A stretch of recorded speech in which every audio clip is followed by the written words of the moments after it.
There's a certain kind of pain that doesn't come from loud endings or dramatic betrayals. It comes from confusion, from trying to understand how someone who once felt close to you could suddenly become distant, cold, and hard to reach. And when that person has an avoidant attachment style, the silence they leave behind can feel even heavier because nothing is ever fully explained. One moment, they're emotionally present in ways that make you believe the connection is real. The next, they retreat behind walls you can't seem to break through no matter how carefully you approach them. What hurts the most is that part of you still wonders if they even feel bad for the way they hurt you, because they rarely show it openly. They don't always apologize, they don't always chase after you, they don't sit down and express their emotions in the ways people expect. Instead, their guilt moves differently. Quietly, indirectly, hidden beneath behaviors that seem confusing on the surface but carry emotional weight underneath. The truth is, when an avoidant feels guilty for hurting you, they often begin acting in ways that reveal an internal battle they can't fully control. Not because they suddenly become emotionally expressive overnight, but because guilt has a way of slipping through even the strongest emotional defenses. And if you've ever felt confused by their behavior after distance, after conflict, or after they pulled away, this may finally help you understand what's really happening beneath the surface. Because sometimes the signs aren't obvious at first. Sometimes guilt sounds like silence. Sometimes regret hides behind emotional distance. And sometimes the people who struggle the most to express love are the same people quietly carrying the emotional weight of losing it. One of the first things that starts happening when an avoidant feels guilty is that their silence begins to change. At first, it may look exactly the same as every other time they pulled away. Fewer messages, slower responses, emotional distance that feels impossible to read. But underneath that silence, something feels different. There's tension in it now, a heaviness. Because this time, they aren't only avoiding emotional closeness, they're also trying to avoid the discomfort of what they know they caused. And that's what many people misunderstand about avoidance. They often assume that because avoidants detach emotionally, they must not care. But emotional suppression is not the same as emotional absence. Many avoidants learned long ago to disconnect from emotions they didn't know how to process safely, especially guilt, shame, and vulnerability. So instead of directly facing the pain they caused, they try to create distance from the feelings themselves. They distract themselves. They stay busy. They bury themselves in routines, work, entertainment, or temporary escapes because sitting alone with guilt forces them into emotional territory they've spent years trying to avoid. But guilt doesn't disappear just because someone avoids it. It lingers, and eventually it starts leaking through their behavior in subtle ways. You may notice they suddenly become more inconsistent than usual. One day they seem emotionally absent, the next they randomly reach out. One moment they disappear, then they react strongly to something small. That inconsistency often comes from the emotional conflict happening inside them. Part of them wants to escape the discomfort entirely, but another part keeps getting pulled back toward the connection because unresolved guilt creates emotional tension they can't fully silence. And while you may be sitting there wondering why they won't simply communicate honestly, the reality is that many avoidants don't fully understand their own emotional reactions in the moment. They feel the discomfort, they feel the emotional pressure building internally, but instead of translating it into vulnerability, it often comes out sideways through withdrawal, confusion, defensiveness, or indirect behaviors. That's why their silence can start feeling strangely louder after they hurt you, because deep down, they know something changed. They know they crossed a line emotionally, and even if they never fully admit it out loud, part of them begins replaying the connection in their mind in ways they can't easily stop. This is where guilt becomes harder for them to escape, because once distance settles in, avoidants often begin mentally revisiting moments they previously brushed past. Conversations they avoided, times you tried to communicate calmly, moments you showed patience they didn't fully appreciate at the time. They may not talk about these memories openly, but internally, they return more often than people realize, and the reason this happens is because emotional distance removes distraction. When the connection is no longer actively in front of them every day, there's finally space for reflection to begin creeping in. The emotions they suppressed during the relationship slowly rise to the surface in quieter moments, late at night, during silence, or in random memories triggered by places, songs, routines, or familiar feelings. And suddenly, the things they avoided emotionally become harder to ignore. They remember the way you looked at them during difficult conversations. They remember the moments you tried to understand them instead of attacking them.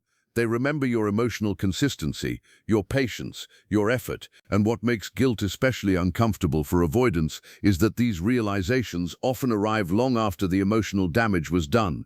By the time they begin fully processing what they lost, the connection may already feel distant, changed, and different. That delayed emotional awareness creates even more internal conflict, because now they're forced to sit with emotions they can no longer control through avoidance alone. But instead of openly expressing that guilt, many avoidants begin observing from a distance instead. This is something people rarely talk about. Avoidants often become quiet watchers after separation or emotional distance. They may check your social media unexpectedly, ask mutual connections about you indirectly, or notice changes in your energy from afar without saying anything directly. And while it may seem confusing, this behavior often comes from a growing emotional awareness they're struggling to process internally. Because guilt creates curiosity, they want to know how deeply they affected you. They want to know whether you're healing, whether you're angry, whether you still care, and whether they still matter emotionally in your life. And perhaps most importantly, they want reassurance that the connection hasn't disappeared completely. Because despite how detached avoidance can appear externally, many of them still crave emotional significance. They want to believe the connection meant something. They want to believe they haven't become emotionally replaceable. But instead of directly asking for reassurance, they often search for it silently through observation, because direct vulnerability still feels threatening to them. And this is where things can become emotionally confusing for the other person involved. Because while you're trying to move forward and make sense of their distance, you may suddenly notice small signs of attention resurfacing. A random interaction online, a subtle message, a reaction to something you posted, tiny emotional breadcrumbs that seem to appear out of nowhere. But those breadcrumbs often reveal something deeper. Their emotional walls are beginning to crack. Not completely, not all at once, but enough for their internal emotions to start slipping through in ways they didn't fully intend. Because guilt weakens emotional detachment over time. The more they suppress what they feel, the more emotional pressure quietly builds underneath the surface. And eventually, even avoidance starts struggling to maintain the same level of emotional control they once relied on. You may notice emotional slips happening unexpectedly. Their tone softens briefly. They become unusually nostalgic. They mention old memories out of nowhere. They react emotionally to things they normally would ignore. These moments can feel subtle, but emotionally they matter because avoidants usually work hard to maintain emotional distance once they feel overwhelmed. So when cracks begin showing, it often means something internal is shifting. And what makes this even more complicated is that avoidants often feel ashamed of their own guilt, not just guilty for hurting you, but guilty for struggling to love openly in the first place. Guilty for pulling away when things became emotionally intense, guilty for creating distance instead of clarity, guilty for needing space while simultaneously fearing abandonment themselves. That internal contradiction can become exhausting, because deep down, many avoidants do care more than they know how to express consistently. But caring and emotional availability are not always the same thing, and when guilt forces them to confront the difference between the two, their emotional defenses begin behaving unpredictably, which leads into one of the most confusing behaviors of all. Sometimes, after hurting you, avoidants suddenly start acting almost too normal, as if nothing happened, as if the emotional distance never affected them, as if everything can simply continue without addressing the pain underneath. And this behavior can feel deeply invalidating when you're the one carrying emotional wounds from the connection. Because while you're trying to process confusion, heartbreak, and emotional inconsistency, they appear calm, casual, and unbothered. But often that calmness is not emotional peace, it's emotional self-protection. Many avoidants overcompensate after guilt begins surfacing because vulnerability feels emotionally dangerous to them. If they openly acknowledge the damage they caused, it forces them into emotional accountability they may not feel prepared to handle. So instead they attempt to restore emotional normalcy externally, while internally avoiding the discomfort of deeper emotional conversations. But the problem is unresolved. Guilt doesn't disappear through avoidance. It simply changes form, and eventually the emotional strain begins surfacing in other ways, sometimes through irritation, sometimes through emotional inconsistency, sometimes through unexpected emotional reactions that seem disproportionate to the situation. because underneath their calm exterior, there's often emotional tension building that they don't know how to release safely.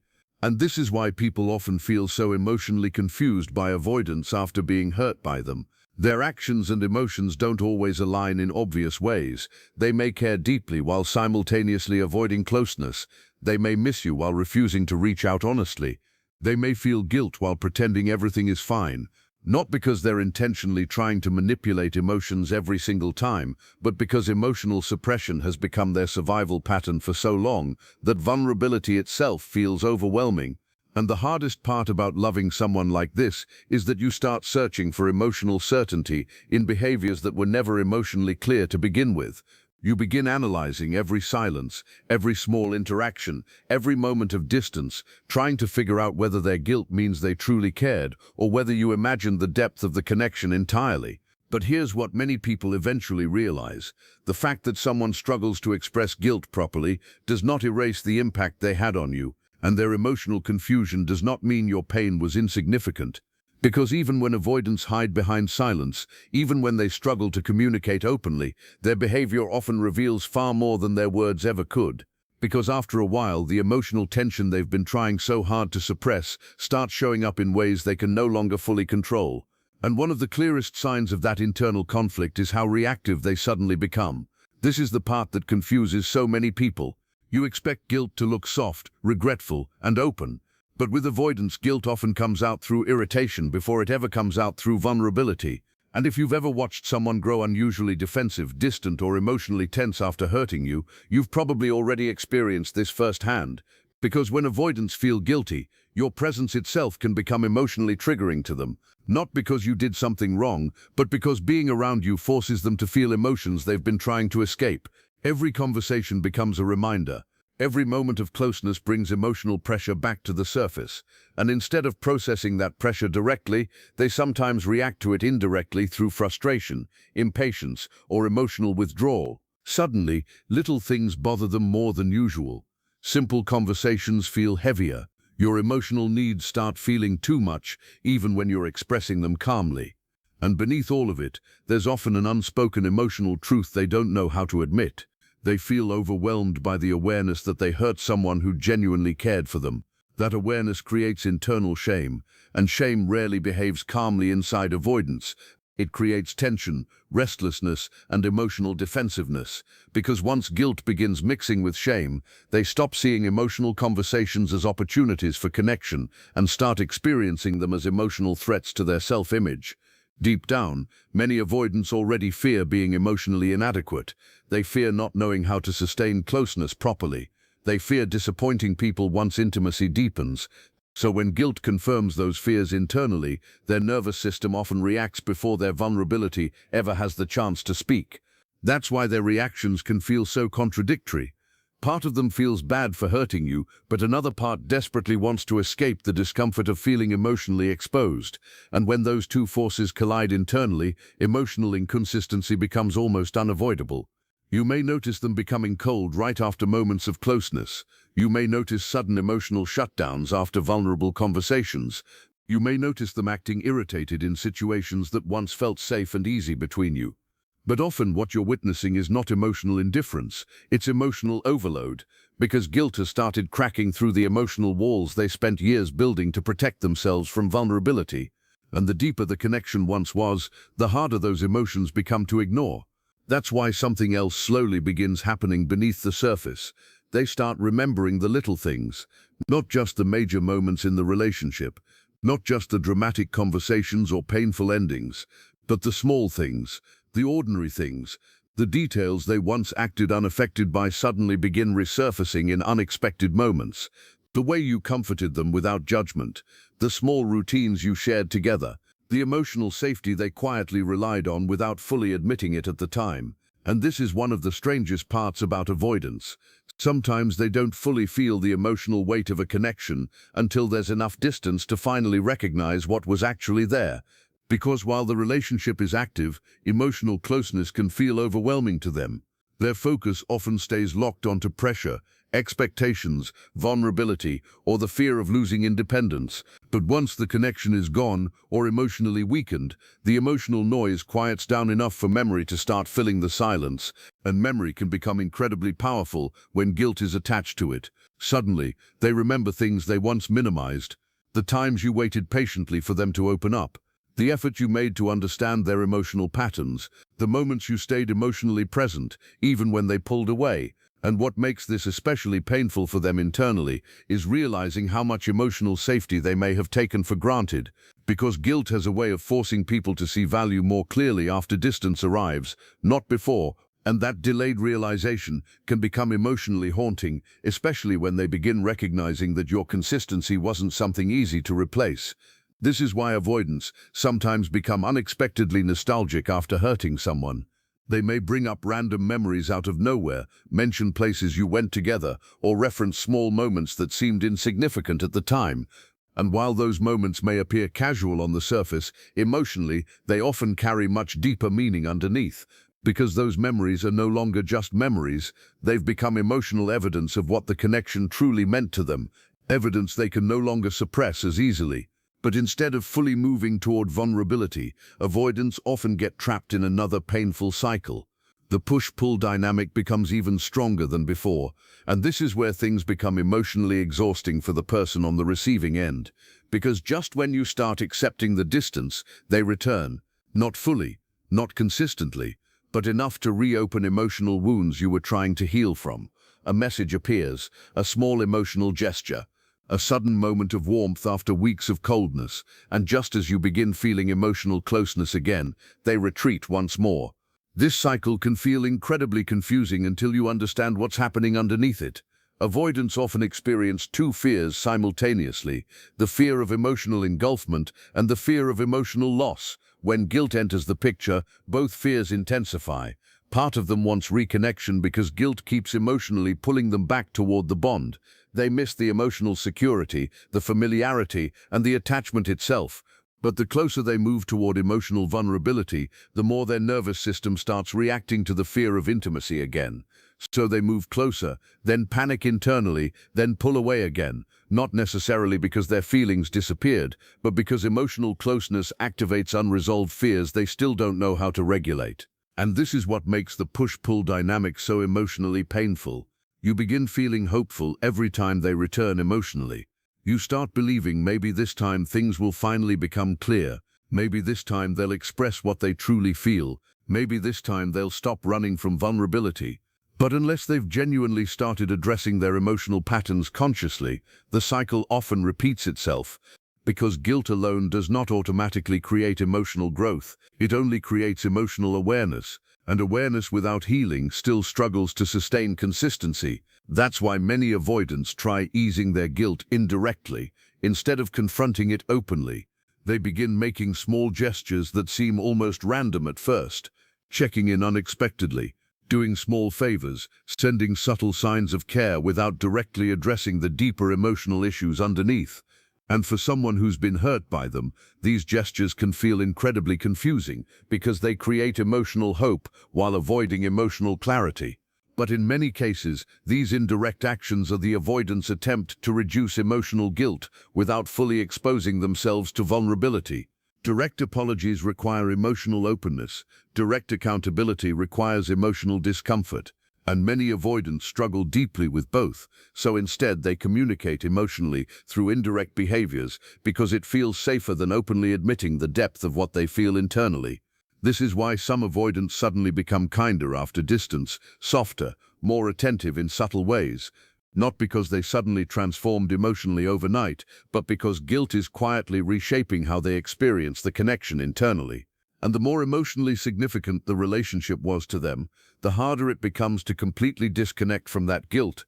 Because despite the emotional walls, despite the distancing, despite the silence, attachment does not disappear as cleanly as avoidants often wish it would, especially once they begin sensing emotional loss becoming real. And that realization starts changing the way they look at your life without them. They become unusually curious, even if they never directly say it, even if pride keeps them emotionally guarded. They want to know how you're doing, whether you've moved on, whether someone else is making you happy, and whether you still think about them at all. And underneath that curiosity is often a growing emotional fear they struggle to admit openly, the fear that your emotional world may no longer revolve around them anymore. This is where guilt and attachment begin intertwining in complicated ways. Because when avoidants feel emotionally secure that someone will always remain available to them, they often suppress the urgency of emotional accountability. But once they sense genuine emotional distance from you, once they realize you may actually be healing, detaching, or moving forward, their emotional awareness intensifies dramatically. Suddenly, your absence feels more real, your silence feels heavier, your emotional independence becomes impossible to ignore, and that's when curiosity turns into emotional restlessness. They start searching for signs, tiny clues about your emotional state, not always because they consciously want reconciliation, but because losing emotional access to someone who truly mattered activates fears they usually keep buried beneath layers of emotional self-protection. And this is the painful contradiction inside many avoidants. They fear vulnerability, but they also fear becoming emotionally forgotten. So when guilt combines with the possibility of losing you permanently, their internal emotional world becomes far more intense than they outwardly reveal. And yet even then, many still struggle to communicate directly, because vulnerability continues feeling dangerous to them, even when emotional loss feels painful. That's why so much of their guilt shows up indirectly, instead of verbally, through reactions, through observation, through emotional inconsistency, through moments of closeness followed by fear-driven withdrawal. And for the person who loved them, this emotional confusion can become deeply draining over time because you keep trying to interpret behaviors that never fully settle into certainty. You keep searching for emotional honesty in someone who may still be at war with their own emotions internally. But eventually, something begins shifting inside you too, because after enough confusion, enough mixed signals, and enough emotional inconsistency, you slowly begin realizing that understanding their guilt does not erase the pain their behavior created. And that realization changes the way you start seeing the connection itself, because for so long, your focus may have been on understanding them, understanding why they pulled away, why they became distant after moments of closeness, why their actions seemed to contradict their feelings. You kept trying to decode behaviors that never fully made sense, because part of you believed that if you could just understand them deeply enough, maybe the connection would finally become stable. But eventually, after enough emotional exhaustion, something inside you starts shifting. Not all at once, not dramatically, but slowly, your energy begins returning back to yourself. And that's the exact moment many avoidants begin feeling something they weren't fully prepared for, the emotional reality of your detachment. Because as long as your emotional energy remained focused on them, there was still an invisible sense of access they unconsciously relied on, even during distance, even during silence, even during emotional withdrawal. Somewhere deep down, many avoidants still feel emotionally safer when they sense the other person remains emotionally available. But the moment that energy truly starts changing, they feel it, not always consciously at first, but emotionally. The warmth in your responses fades. The emotional urgency disappears. You stop chasing clarity. You stop trying to force conversations. You stop centering your emotional world around their inconsistency. And suddenly, something inside them becomes unsettled because your detachment forces them to confront a reality they spent a long time avoiding. You may actually let go. And when that possibility starts feeling emotionally real, guilt intensifies in ways they can no longer suppress as easily. This is why avoidants often become unexpectedly triggered by your emotional distance, not because they suddenly wanted full vulnerability overnight, but because your detachment removes the emotional safety net they unconsciously depended on. For the first time, they begin realizing they no longer control the emotional pace of the connection, and that loss of emotional control creates anxiety they struggle to regulate internally. You may notice them becoming more emotionally reactive once you start pulling your energy back. Suddenly they notice things they ignored before.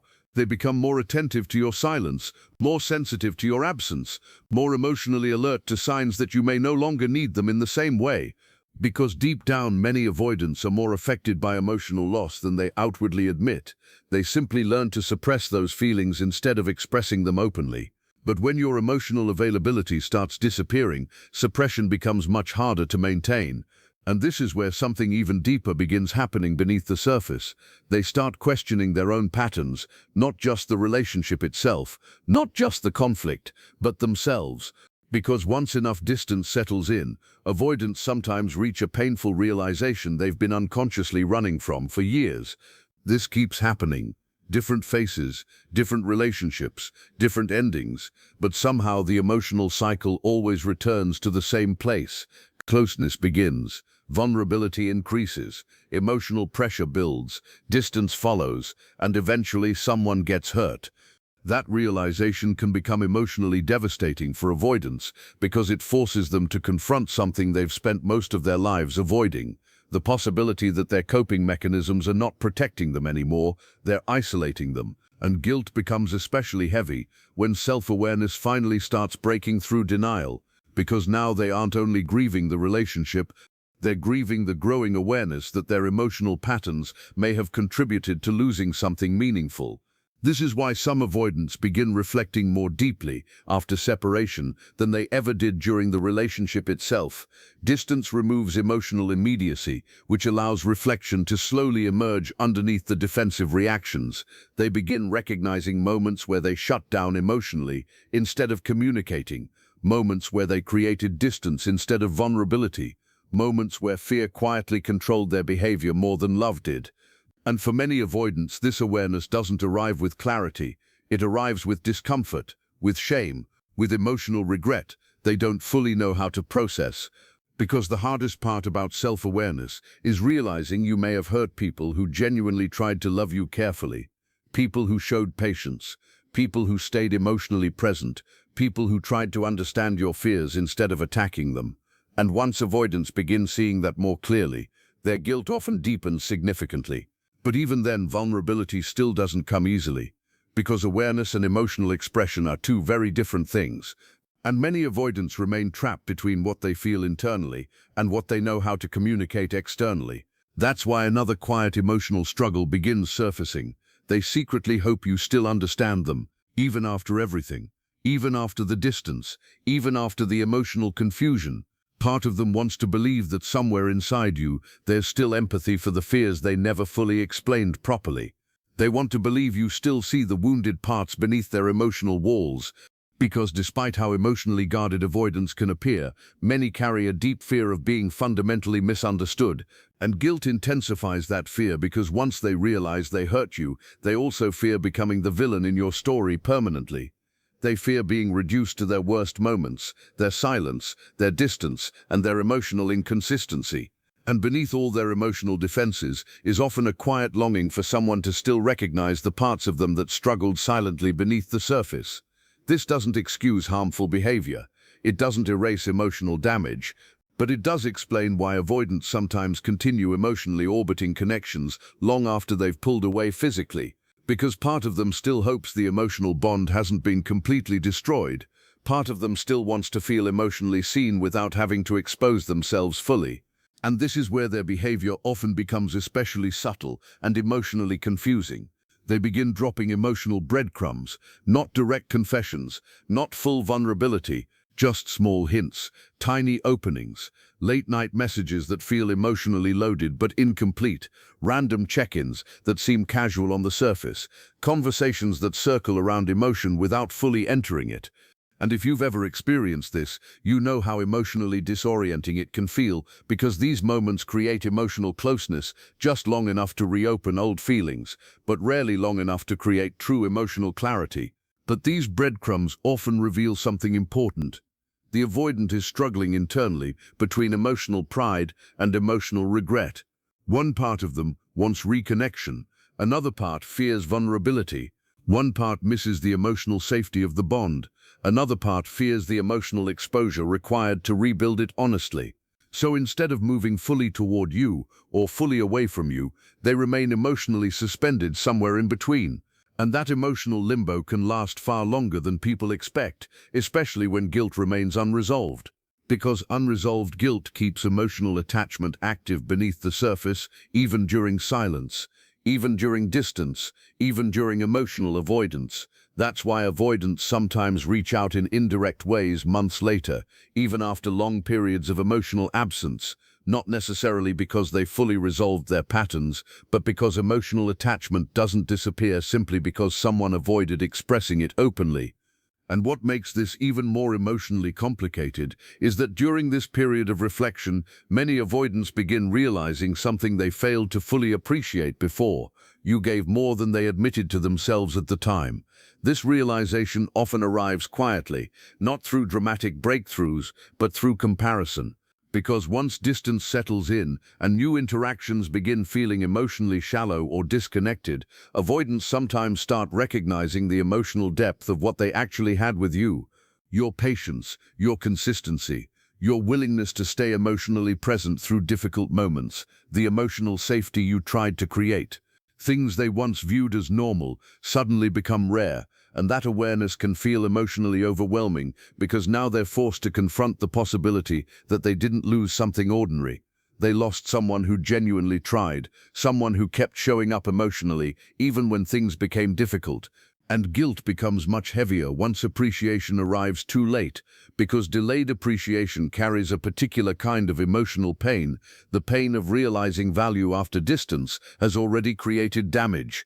This is why avoidants sometimes become emotionally haunted by relationships they once seemed detached from externally. The emotional processing simply happened later than people expected, long after the conflict, long after the silence, long after the other person started healing.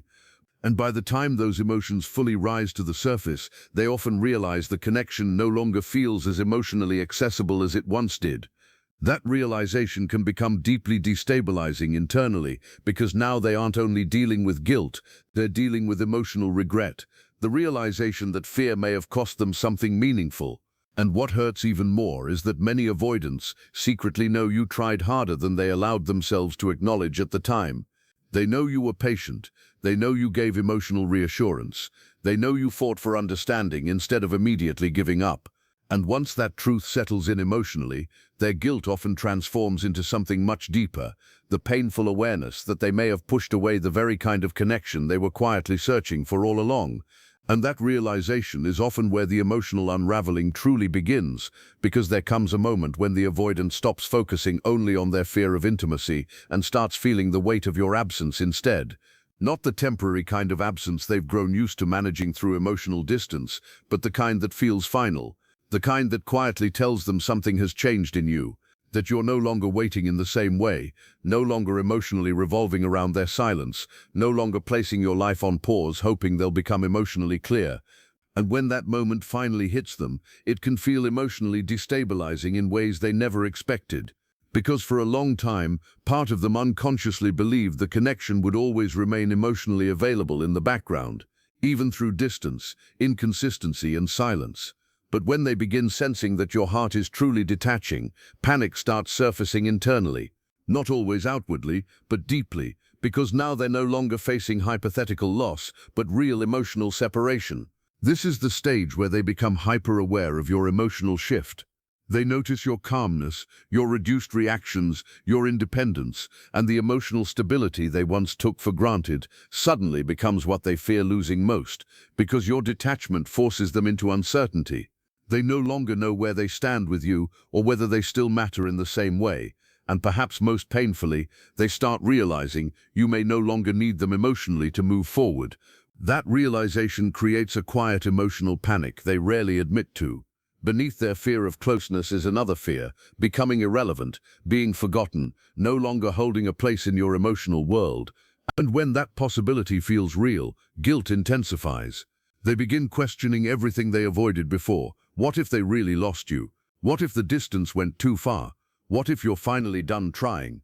Internally, this can feel like a spiral. On the outside, they may still appear calm or unchanged, but underneath, guilt and regret start replaying moments differently. The things they didn't say, the times you reached for them, the clarity you asked for but didn't receive, and what hurts most is the realization that your exhaustion wasn't caused by lack of love, but by carrying emotional uncertainty for too long. This awareness often hits harder once your detachment becomes undeniable, because they now see the consequences of their emotional patterns through your absence. And ironically, this is where they can become more emotionally vulnerable internally than they ever were during the relationship. Because loss makes avoidance harder to sustain. Now they fear not speaking, not trying, not expressing what they suppressed for so long. Yet even then, direct communication remains difficult, so their guilt shows up indirectly. They linger emotionally, check for signs of you, revisit memories, and sometimes reach out in small, confusing ways when silence becomes too uncomfortable. But by this point, something in you has also changed.